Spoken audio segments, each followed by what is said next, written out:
ఈ వార్తలను మీకు సహసమర్పణ చేస్తున్నవారు ఫ్లయింగ్ క్యాట్స్ ద్వారకానగర్ విశాఖపట్నం. నమస్తే, నేను మానస. జిల్లావాణి న్యూస్ కి స్వాగతం. ముందుగా జిల్లావాణి ప్రేక్షకులకు శ్రీరామనవమి శుభాకాంక్షలు. వివరాల్లోకి వెళ్లే ముందు హెడ్లైన్స్ చూద్దాం. రామతీర్థంలో శోభాయమానంగా శ్రీరామనవమి వేడుకలు. స్వామివారికి పట్టు వస్త్రాలు సమర్పించిన దేవాదాయ శాఖ మంత్రి. అట్టహాసంగా రాములోరి కళ్యాణ మహోత్సవం కనులారా వీక్షించిన భక్తజనులు. నిరుపేదల సొంతింటి కలను సాకారం చేస్తామన్న అయ్యన్న. మాకవరపాలెం మండలంలో గృహ నిర్మాణ పథకానికి మంత్రి శంకుస్థాపన. రెండో రోజు కొనసాగిన అమర్ నిరవధిక నిరాహార దీక్ష. ఉద్యమాలెందుకని విష్ణుకుమారాజు ప్రశ్న. అర్హులందరికీ సొంతింటిని కల్పించడమే తెలుగుదేశం ప్రభుత్వ లక్ష్యమని పంచాయతీరాజ్ శాఖ మంత్రి చింతకాయల అయ్యన్న పాత్రుడు అన్నారు. ఇందుకోసం ఒక్క ఇంటికి 2,75,000 రూపాయలను మంజూరు చేస్తున్నామని మాకవరపాలెం మండలం ఎన్టీఆర్ గృహ నిర్మాణ పథకం శంకుస్థాపన అనంతరం జరిగిన బహిరంగ సభలో మంత్రి చెప్పారు. గంగవరం పంచాయతీలో జరిగిన ఈ కార్యక్రమంలో మాట్లాడిన అయ్యన్న పాత్రుడు జిల్లాకు 50,000 ఇళ్లు మంజూరయ్యాయని అన్నారు. నర్సీపట్నం నియోజకవర్గంలో 1,250 మంది లబ్ధిదారులకు ఎన్టీఆర్ గృహ నిర్మాణ పథకం కింద సొంతింటి కల నెరవేరబోతుందని అన్నారు. వేసవి తీవ్రత ఎక్కువగా ఉన్నందున ఉపాధి కూలీలకు మజ్జిగ పంపిణీ చేయాలని ఆదేశాలు జారీ చేశామని మంత్రి తెలిపారు.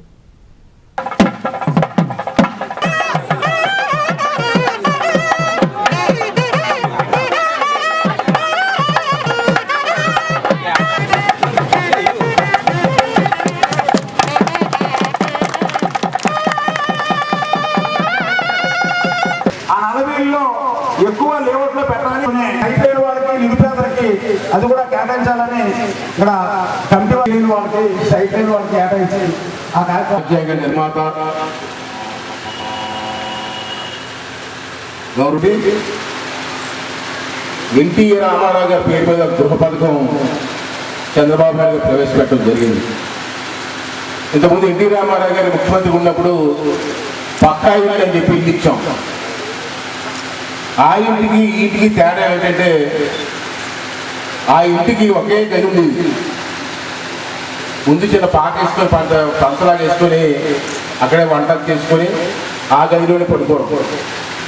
కానీ ఈసారి మేము కొంచెం లేట్ అయినా బాగా ఆలోచన చేసి ఒక ఇల్లు, ఒక బాత్రూము, ఒక వంటగది, భోజనం చేయడానికి ఒక హాలు, ఇవన్నీ కలిపి ఒక ఇల్లులా తయారు చేస్తే బాగుంటుందని చెప్పి చంద్రబాబు నాయుడు ఆలోచన చేసి దీనికి 2,70,000 రూపాయలు ఇవ్వాలని చెప్పి ఇవన్నిటికి కలిపి సుమారు 16,000 కోట్ల రూపాయలతోటి ఈవేళ శంకుస్థాపన చేయడం జరిగిందని చెప్పి మనం చెప్తున్నాను. దాంట్లో మన జిల్లాకి 50,000 ఇళ్ళు వచ్చాయి. 50,000 ఇళ్ళలో మన నర్సీపట్నం నియోజకవర్గానికి 1,250 ఇళ్ళు వచ్చాయి. దాన్ని నేను డివైడ్ చేస్తే నర్సీపట్నానికి 250 ఇళ్ళు, గుడిగొండ మండలానికి 300 ఇళ్ళు, నాగవరం మండలానికి 375 ఇళ్ళు, మాకవరం మండలానికి 325 ఇళ్ళు. మళ్ళీ ఈ సంవత్సరం కొత్త సంవత్సరంలో కూడా మళ్ళీ సిమెంట్ రోడ్లు ఇవ్వాలని చెప్పి నిర్ణయించుకోవడం జరిగింది. మొన్న పోర్టింగ్ ఫైనాన్స్ మన విశాఖపట్నం ఒక జిల్లాకి 60 కోట్ల రూపాయలు పోర్టింగ్ ఫైనాన్స్ ఇచ్చారు. తక్కువనే సప్లై చేయమని చెప్పారు. ఎవరైతే ఉపాధి హామీలు పనిచేస్తున్నారో వాళ్ళందరికీ కూడా ఎక్కడ పనిచేస్తారో అక్కడ మజ్జిగ ప్యాకెట్లు తీసుకెళ్ళి వాళ్ళందరికీ కూడా మజ్జిగ ప్యాకెట్లు కూడా ఇవ్వమని చెప్పి నేను ఆదేశాలు కూడా ఇవ్వడం జరిగింది. అంటే అది కూడా ఉపయోగించుకోవాల్సిన అవసరం ఉందని చెప్పి సందర్భంగా మనం చేస్తున్నాం. చిలుకమ్మ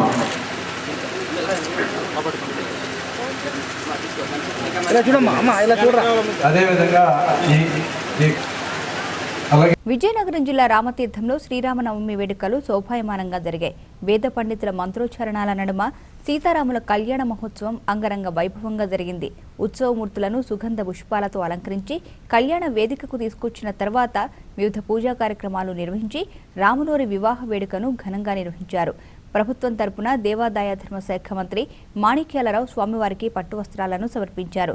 జిల్లా మంత్రి కిమిడి మృణాలని, మాజీ మంత్రి పతివాడ నారాయణస్వామి, జడ్పీ చైర్మన్ శోభా స్వాతిరాణి, కలెక్టర్ ఎంఎం నాయక్ తదితరులు సీతారాముల వారి కళ్యాణ మహోత్సవ కార్యక్రమానికి హాజరయ్యారు. ఉత్తరాంధ్ర జిల్లా నుంచి తరలి వచ్చిన వేలాది మంది భక్తులతో ఆలయ పరిసరాలు పోటెత్తాయి. నేత్రానందంగా జరిగిన సీతారాముల కళ్యాణాన్ని వీక్షించిన భక్తులు భక్తి పర్యంతమయ్యారు.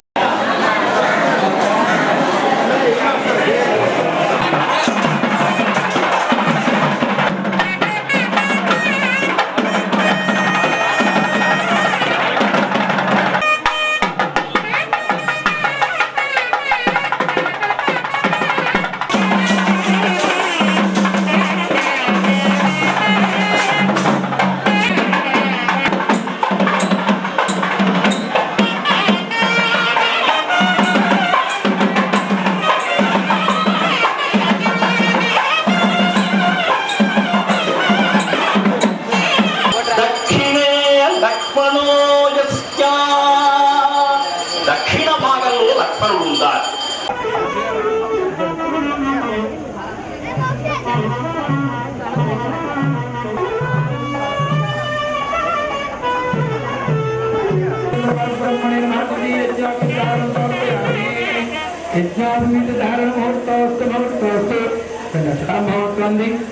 స్వామి దిది తీసుకొచ్చి స్వామితో కలపడానికి తగిన ఏర్పాట్లు మనం చెయ్యాలి.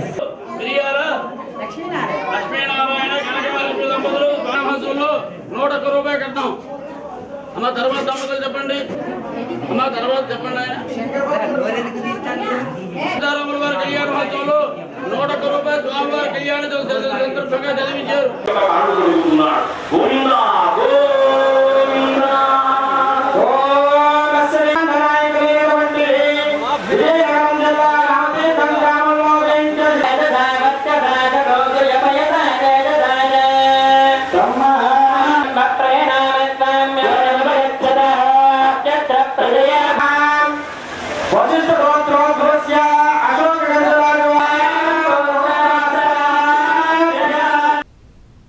రైల్వే జోన్ విషయమై కేంద్రం నుంచి స్పష్టత వచ్చేంత వరకు ఉద్యమం ఆపేది లేదని వైకాపా నేతలు స్పష్టం చేశారు. జిల్లా వైఎస్ఆర్ కాంగ్రెస్ అధ్యక్షుడు గుడివాడ అమర్నాథ్ విశాఖలో తలపెట్టిన నిరవధిక నిరాహార దీక్ష 2వ రోజు కొనసాగింది. గుడివాడ దీక్షకు ఆ పార్టీ శ్రేణులు సంఘీభావం తెలుపుతున్నారు. సీనియర్ నేతలు విజయసాయిరెడ్డి, అంబటి రాంబాబు దీక్షా శిబిరాన్ని సందర్శించారు. రాష్ట్ర విభజన చట్టంలో రైల్వే జోన్కు పొందుపరిచిన ఈ హామీకి చట్టబద్ధత లభించినా కేంద్రం ఎందుకు వెనుకాడుతుందని వైకాపా నేతలు ప్రశ్నిస్తున్నారు.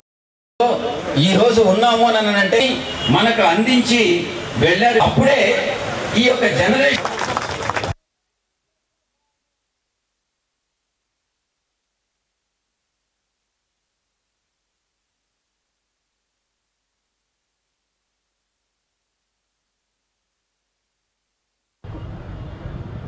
వీటికి వ్యతిరేకంగా ముఖ్యంగా విశాఖపట్నం జిల్లాకు సంబంధించి ప్రత్యేక రైల్వే జోన్ కోసం ఈరోజు జిల్లా పార్టీ అధ్యక్షులు శ్రీ గుడివాడ అమర్నాథ్ గారు ఈ యొక్క కార్యసాధన కోసం ఈ దీక్ష ప్రారంభించడం జరిగింది.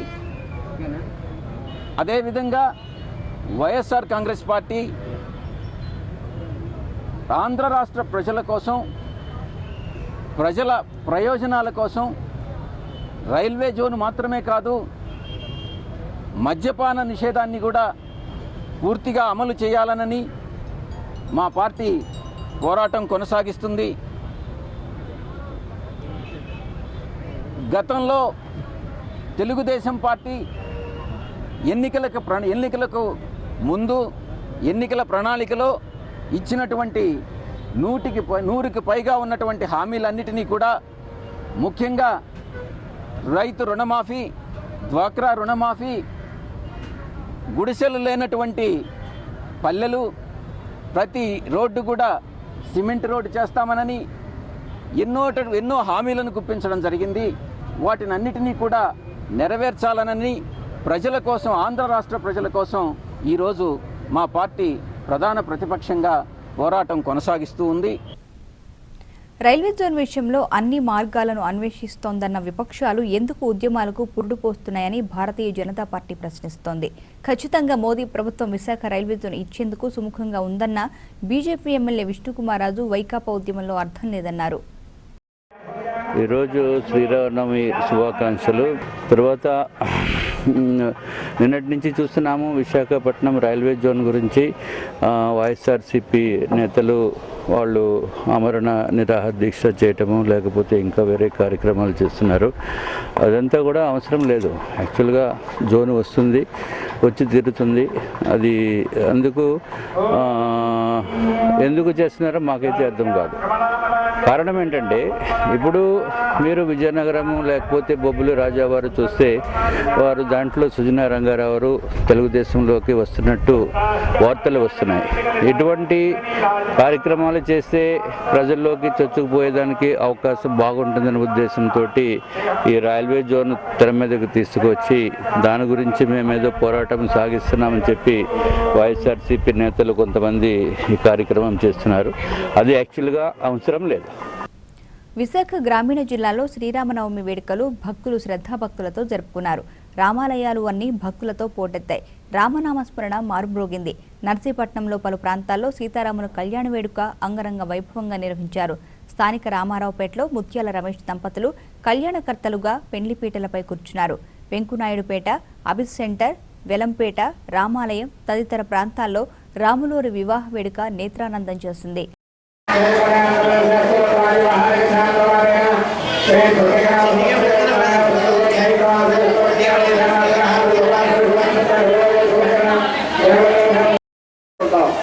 దీనికి మంత్రోచ్చరణ ఏం చెప్పారంటే రేవాక్షగారైనా సూత్రం వచ్చి ఈ రక్షాబంధనం కట్టుకోవడం వల్ల ఏదైతే మన సౌకర్య వార్తలు విన్నా ఇటువంటి వార్తలు అలా ప్రాణాయామం చేయండి.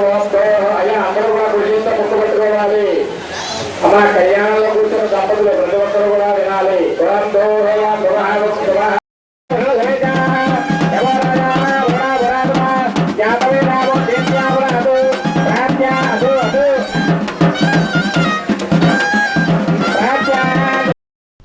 ఉక్కు కర్మాగారానికి నీటి కష్టాలు వెంటాడుతున్నాయా?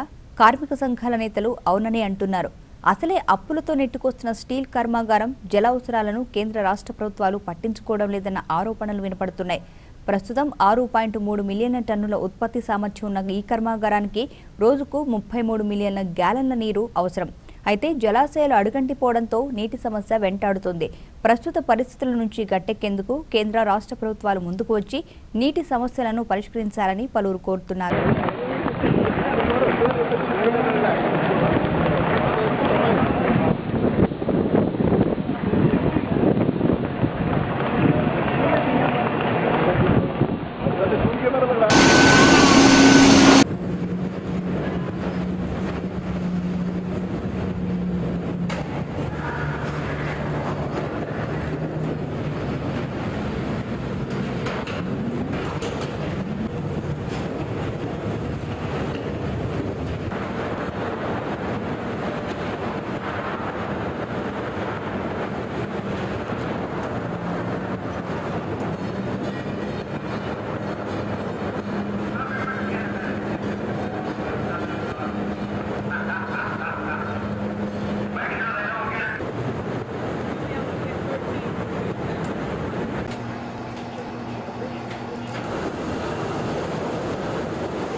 కేబీఆర్ రిజర్వేర్ వాటర్ తగ్గిపోయే పరిస్థితికి వచ్చింది.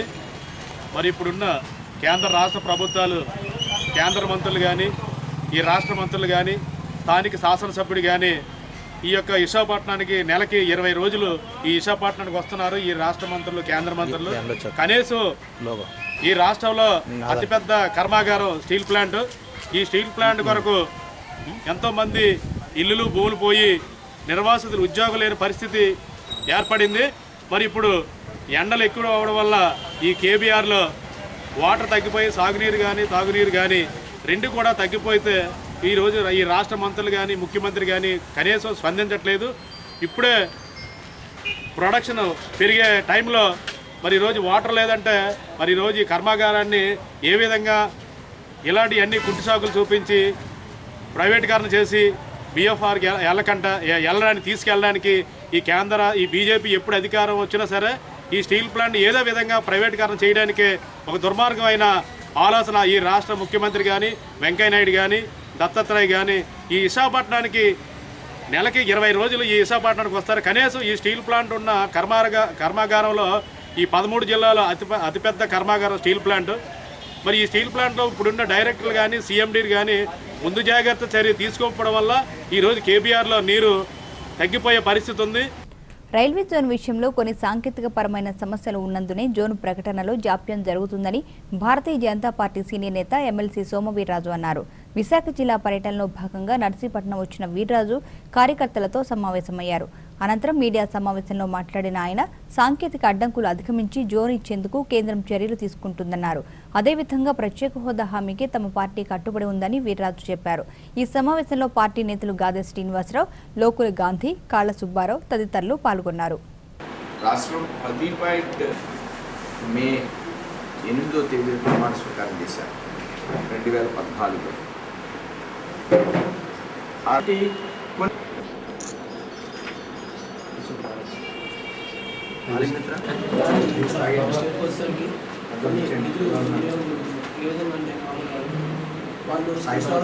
హోదా విషయంలో ముఖ్యమంత్రి గారు ప్రధానమంత్రి కలిసిన సందర్భంలో నీతి ఆయోగ్కి ఇంట్రెస్ట్ చేయడం జరిగింది. రాష్ట్ర ప్రభుత్వం కేంద్రానికి అన్ని విధాలైనటువంటి లెక్కల్ని కేంద్రానికి ఇవ్వడం, నీతి ఆయోగ్కి ఇవ్వడం, త్వరలో దాని మీద ఒక నిర్ణయం తీసుకుని రాష్ట్రానికి అత్యధికమైనటువంటి నిధుల్ని కేటాయించాలని, ఈ లోపుగా 1,40,000 కోట్లు ఈ రాష్ట్రానికి కేంద్రం కేటాయించడం జరిగింది. ఆ విధంగా నిధులు కూడా మంజూరు చేయడం జరిగింది. అలానే రైల్వే జోన్ విషయంలో కొంత రైల్వే బోర్డు చాలా టిపికల్ అయింది. రైల్వే బోర్డు భారతదేశంలో ఇలాంటి సిస్టమ్ గత ఏ మంత్రివర్గాల్లోనూ ఉండదు. రైల్వే బోర్డు చాలా పవర్ఫుల్ సిస్టమ్ భారతదేశంలో. ఒక డిప్యూటీ ఎంఎస్ఓ కానీ, ఒక డిఆర్ఎం కానీ, ఒక సౌత్ సెంట్రల్ జనరల్ మేనేజర్ కానీ, క్యాబినెట్ మినిస్టర్ కానీ దువ్వాడలో ట్రైన్ ఆగాలంటే వీళ్ళు ఎవ్వరికి కూడా అవకాశం లేదు, అర్హత లేదు. ఫైల్ పట్టుకుని మంత్రి బోర్డు దగ్గరికి వెళ్ళాలి. అలాంటి బోర్డు ఈవేళ మన రైల్వే జోన్ రాకుండా అడ్డుపడుతుంది. ఆ బోర్డు ప్రధానంగా దాంట్లో ఒరిస్సా అధికారులు, వెస్ట్ బెంగాల్ అధికారులు, బీహార్ అధికారులు ఎక్కువ ఉన్నారు. ఆంధ్రప్రదేశ్ సంబంధించిన అధికారులు లేరు. ఇప్పటి వరకు మనం ఏమీ సాధించకుండా లేకపోవడానికి ప్రధానమైన కారణం ఈ బోర్డు మనం ఒత్తిడి తేవడం. ఈ బోర్డు విషయం కూడా సీరియస్గా నరేంద్ర మోడీ గారు ఆలోచిస్తుందని వినికిడి.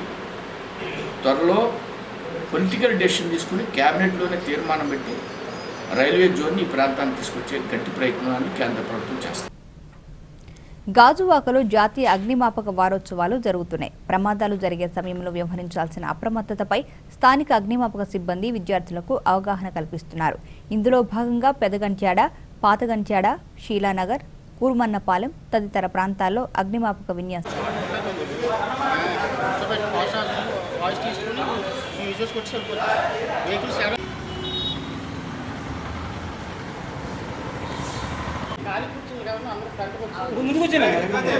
సందర్భంగా ఏప్రిల్ 14, 2016, 17 సంవత్సరము ప్రతి సంవత్సరము ఈ రోజున అగ్నిమాపక వారోత్సవాలు ఎందుకంటే జరుపుకుంటున్నాము. ఇదివరకు బొంబాయి వాడరేవులో అగ్నిమాపక సిబ్బంది వాడరేవులో ఉన్నటువంటి పెద్ద షిప్పులో అగ్ని ప్రమాదం జరిగి ఆ టైంలో అగ్ని నివారించేటప్పుడు జరిగిన బ్లాస్టింగ్లో వచ్చేమో ఒక అగ్నిమాపక సిబ్బంది 200 మంది పైగా చనిపోయారు. వాళ్ళ తాలూకా స్వచ్ఛార్థం ఈ అగ్నిమాపక వారోత్సవాలు అనేవి దేశమంతటా జరుపుతారు. ఈ అగ్నిమాపక వారోత్సవం జరపడమే కాకుండా ప్రజల్లో అగ్ని ప్రమాదాలు ఎలాగ నివారించుకోవాలి, అగ్ని ప్రమాదాలు రాకుండా ఎలాగ జాగ్రత్త పడాలి, ఇటువంటి కార్యక్రమాలన్నీ కూడాను మా గాజువాక, పెద్దగంట్యాడ, అలాగే మల్కాపురం, సింధియా,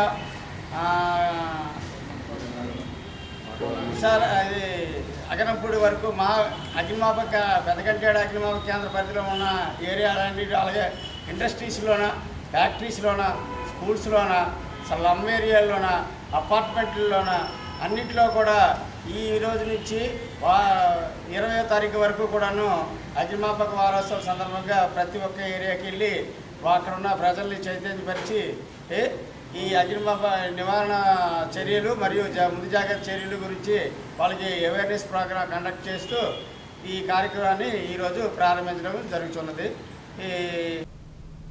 ఇటు రోలుగుంట మండలంలో కూడా శ్రీరామనవమి వేడుకలు ఘనంగా జరిగాయి. ఆరుకొత్తూరు రామాలయంలో సీతారాముల కళ్యాణ మహోత్సవం కన్నుల పండుగగా జరిగింది.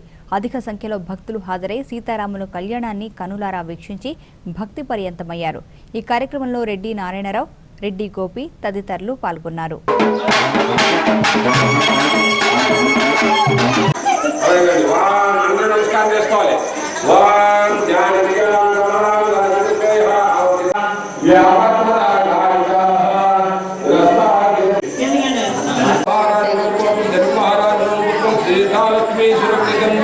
గతంలో మా తాతగారు నిర్మించడం జరిగింది. తర్వాత ఆయన నిర్మించిన ఆలయాన్ని కాపాడడం జరిగింది. ఆ తర్వాత ఈ ఆలయం శిథిలావస్థ చేరిన తర్వాత మేమందరం కలిసి ఇది డిస్మాంటిల్ చేసేసి దీన్ని మళ్ళీ కొత్తగా నిర్మించడం జరిగింది. ఇది 2016లో నిర్మించాం. 2016లో నిర్మించిన తర్వాత ఈ ప్రతిష్ట, కలశ ప్రతిష్ట, విగ్రహ ప్రతిష్ట, రామాలయం జరిగింది. అది కూడా చాలా సంతోషమైనటువంటి విషయంగా నేను గుర్తిస్తున్నాను.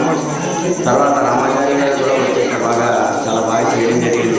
2016లో ఈ కళ్యాణం కూడా చాలా బాగా జరిగింది, చాలా అద్భుతంగా జరిగిందని అనిపిస్తుంది. దానివల్ల మాకు అంత సంతోషం. కాకపోతే ప్రజలందరూ కూడా వస్తున్నారు, దానివల్ల నేను చాలా సంతోషిస్తున్నాను. ప్లస్ ప్రజలందరూ సహకరించారు. కానీ నేను ఏదో అని కడుతున్నాను, అదే పడుతున్నాను కదా అనుకున్నాను. కట్టిన తర్వాత నేను అనుకున్న దానికంటే చాలా ఎక్కువగా ప్రజల స్పందన కనిపించింది. కాకపోతే అది దైవ నిర్ణయం, దాన్ని మనం ఏం చేసేది ఏమి లేదు. కాకపోతే ఎప్పుడు ఎల్లకాలం కూడా ఇలాగే ఉంటారని ఏవో భావాలే పెట్టుకొని చేసే విధంగా కాకుండా అందరం కలిసి దేవుడి గది బడి విషయంలో, గుడి విషయంలో కూడా ఎప్పుడు ఏ విధమైనటువంటి మనసులో పెట్టుకోకుండా ప్రజలందరూ కూడా, నాకన్నా పెద్ద వయసులందరికీ నేను తల వంచి నమస్కారం చేస్తున్నాను. రైల్వే జోన్ విషయంలో అధికారంలో ఉన్న బీజేపీ, టీడీపీ నేతలు తలో మాటతో ప్రజలను మభ్యపరుస్తున్నారని వైఎస్ఆర్ కాంగ్రెస్ పార్టీ శ్రేణులు ఆరోపిస్తున్నారు. ఉత్తరాంధ్ర జిల్లాల చిరకాల వాంఛ కోసం జిల్లా వైఎస్ఆర్ కాంగ్రెస్ పార్టీ అధ్యక్షుడు గుడివాడ అమర్నాథ్ ప్రాణత్యాగం చేసేందుకు సిద్ధపడి ఆమరణ దీక్ష చేపట్టిన నేపథ్యంలో ఆయనకు మద్దతుగా గాజువాకలో ర్యాలీ నిర్వహించారు. ఈ ర్యాలీని నియోజకవర్గ సమన్వయకర్త తిప్పల నాగిరెడ్డి ప్రారంభించారు. కేంద్రం పునర్విభజన చట్టంలో ఇచ్చిన హామీని నెరవేర్చకుండా వెనకాడుతోందని నాగిరెడ్డి ఆరోపించారు.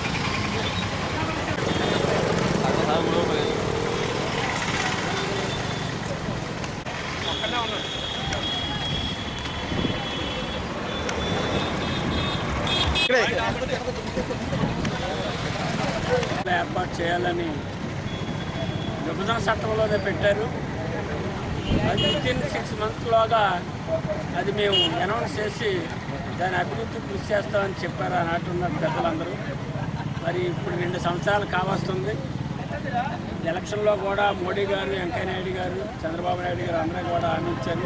విభజన చట్టంలో ఉన్న కార్యక్రమాలన్నీ కూడా తక్షణం మేము ఆంధ్రప్రదేశ్లో అమలు చేస్తామని.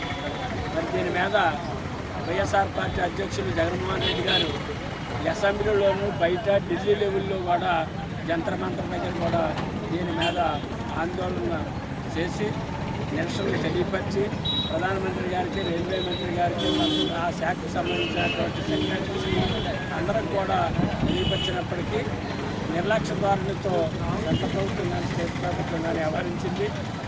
మరి ఈరోజు చట్టంలో పొందుపరిచిన దానికే దిక్కు లేనప్పుడు ఈ ప్రత్యేక హోదా అనేది కూడా ఏమిస్తారనేది ఇవాళ డౌట్గానే మిగిలిపోయింది. ఈ రాష్ట్రాన్ని అభివృద్ధి చేస్తారనేది కూడా ఎక్కడ కూడా లేదు. ఇచ్చిన వాగ్దానాలు ఎలాగైతే గాలికి వదిలేశాడో చంద్రబాబు నాయుడు గారు సీట్లు దండుకొని ఓట్లు దండుకొని సీట్లో కూర్చొని ప్రజలు ఏ రకమైతే మోసం చేశాడో అదేవిధంగా ఇవాళ స్టేట్ గవర్నమెంట్ సెంట్రల్ గవర్నమెంట్ రెండు ఒకటికొకటికి అవినాభావ సంబంధంతో ఉన్నటువంటి ప్రభుత్వాలు కూడా ప్రజలకు ఇచ్చిన ఈ వాగ్దానాన్ని కూడా గాలికి వదిలేశారు. బొబ్బిలి రవీంద్ర భారతి పాఠశాల స్నాతకోత్సవం విద్యార్థుల ఆనందోత్సవాల మధ్య అట్టహాసంగా జరిగాయి. చిన్నారుల ఆటపాటలు ముచ్చటగొలిపాయి. ముఖ్య అతిథులుగా ఇచ్చేసిన ప్రముఖ వైద్యులు డాక్టర్ సునీత విద్యార్థులకు పట్టాలను ప్రదానం చేశారు. ప్రిన్సిపల్ నళిని అధ్యక్షతన జరిగిన ఈ కార్యక్రమంలో జి ఆనంద్ కుమార్ తదితరులు పాల్గొన్నారు. అనంతరం విద్యార్థుల సాంస్కృతిక కార్యక్రమాలు జరిగాయి.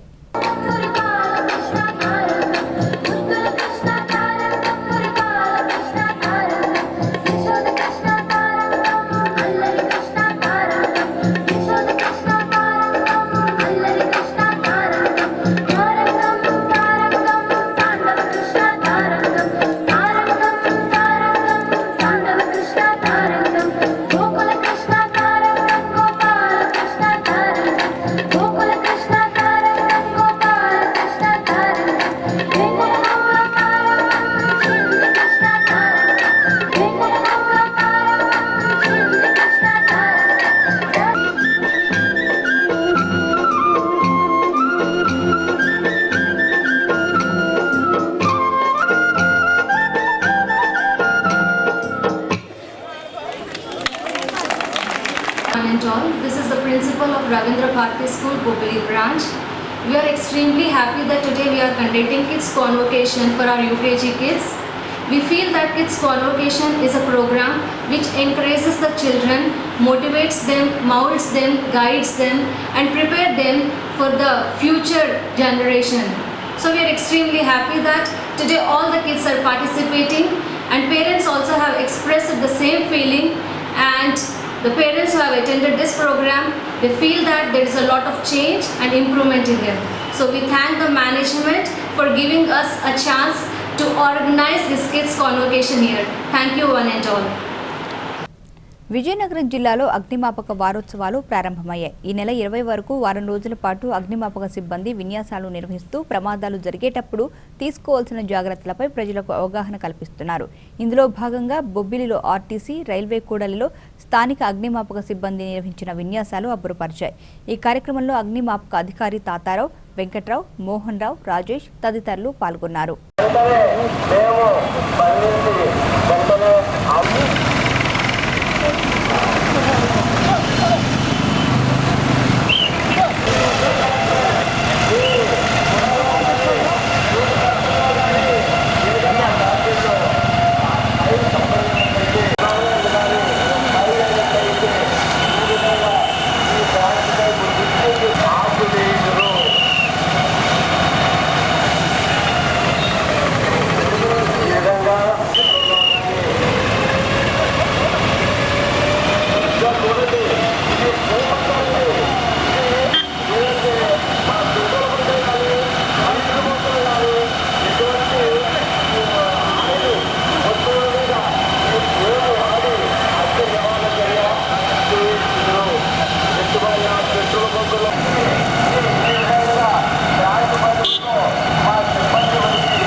ముగించే ముందు హెడ్లైన్స్ మరోసారి. రామతీర్థంలో శోభాయమానంగా శ్రీరామనవమి వేడుకలు, స్వామివారికి పట్టు వస్త్రాలు సమర్పించిన దేవాదాయ శాఖ మంత్రి. అట్టహాసంగా రాములోరి కళ్యాణ మహోత్సవం, కనులారా వీక్షించిన భక్తజనులు. నిరుపేదల సొంతింటి కలను సాకారం చేస్తామన్న అయ్యన్న, మాకవరపాలెం మండలంలో గృహ నిర్మాణ పథకానికి మంత్రి శంకుస్థాపన. రెండో రోజు కొనసాగిన అమర్ నిరవధిక నిరాహార దీక్ష, ఉద్యమాలెందుకని విష్ణుకుమారాజు ప్రశ్న. ఈ వార్తలు ఇంతటితో సమాప్తం. తిరిగి ప్రసారమయ్యే జిల్లావాణి న్యూస్లో మళ్ళీ కలుసుకుందాం. అంతవరకు సెలవు, నమస్కారం.